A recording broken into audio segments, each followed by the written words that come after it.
Hey there everybody, it's Mark Crilly. I'm here to tell you about my first ever online drawing class that I'm going to be launching this summer. It's going to be called Learning from the Masters, how to acquire the drawing skills of your favorite artists. You know, I've been doing YouTube videos for years, sometimes one or two videos that are linked together. This time I'm creating a series of more than 40 different videos that are very carefully organized so that you can go step by step and learn what I feel is one of the most important things an artist can learn, and that is how to gain the skills of other artists by carefully studying their work.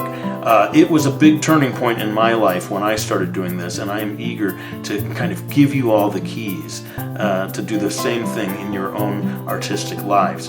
Now, there is going to be a link in the description of this video where you can get on a waiting list. There's no obligation at all, but if you do get your name on this waiting list, and when the class starts and you feel like you want to take it, you're going to get a very, very significant discount, a very big difference in the price.